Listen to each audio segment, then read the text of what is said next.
Plano ni Asia's Limitless star Julian San Jose ang intimate birthday celebration sa kanyang 30th birthday. Samantala, silipin ang behind-the-scene video ni May Guardian Alien star Marian Rivera. Narito ang report ni Hazel Alviar. Bukas na ang 30th birthday ni Asia's Limitless star Julian San Jose. Bago niya, nauna nang ipinagdiwang ang kanyang karawan noong Linggo sa All Out Sundays. Dito nagpasalamat siya sa lahat ng bumati sa kanya at nagpadala ng cakes. Pero sa mismong araw ng kanyang karawan bukas, nais daw niya ng isang intimate celebration lang kasama ang kanyang pamilya at syempre, ang kanyang kasintahan na si River Cruz.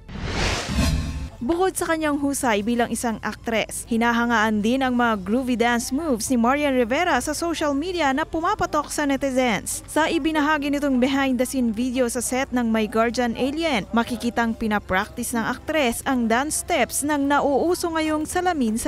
Mahigit 800,000 views na ito ngayon sa kanyang social media. Patuloy na subaybayan si Marian sa My Guardian Alien pagkatapos ng Black Rider. Hazel Alviar, Balitang Southern Tagalog.